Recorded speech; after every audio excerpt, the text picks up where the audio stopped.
Ang video na ito ay tuturuan ko kayo kung paano tayo gumawa ng YouTube channel gamit ang ating active email address. Ito yung ating gagawin. Yan, open natin yung YouTube app natin.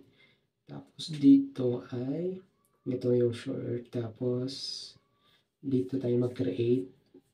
Tapos punta tayo sa profile natin. So ito yung ating email address natin. So, naka-save na yung email address natin. Naka-login na tayo sa ating email address natin. Ngayon ay mag-create tayo ng channel dito. So, click lang natin yung create channel. Yan, hindi pa naka-create ng channel na. So, click lang natin yung create channel. Dito ay lagyan natin ng picture. Change your photo, take a new one. So, click lang natin yung picture. Yan. Dito ay pwede tayo pipili sa gallery natin or magpipicture tayo mismo. Yan. Ayan. So, ito yung ating photo. Save as profile picture. Tapos, click lang natin yung create channel. Pwede rin tayo mag-change name. I-edit natin yung name at yung handle. So, create channel. Click natin yung create channel. Create channel. Once na na-click natin yung create channel, ibig sabihin nun is mayroon na tayong channel. Ayan, view channel. This channel does not exist. Ngayon ay mag-upload tayo ng video or gagawa tayo ng video para ma-access na yung ating channel.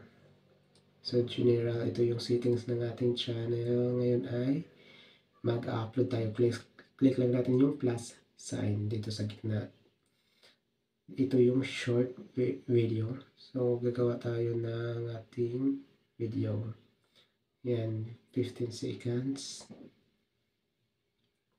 Yan, once na tapos na is i-save lang natin. Or pwede natin i-trim sound details. Tapos dito yung title or caption your short video.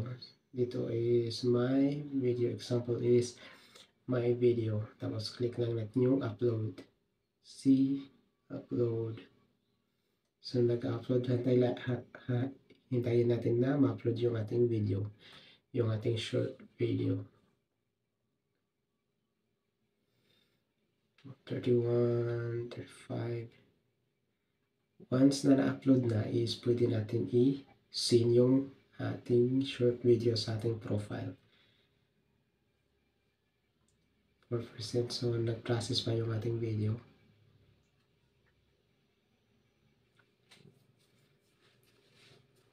Hintayin natin na mas-successful. Yan. Tapos punta tayo sa profile natin. So, na-upload na yung ating video, yung short video, view channel. View channel. Tapos ito. Ito na yung ating channel sa ating YouTube channel. So, i-refresh lang natin. Ito yung short video na ginawa natin kanina. So, i-refresh yan. Ayun. So, ganun lang kasimple kung paano tayo gumawa ng YouTube channel gamit ang ating active email address.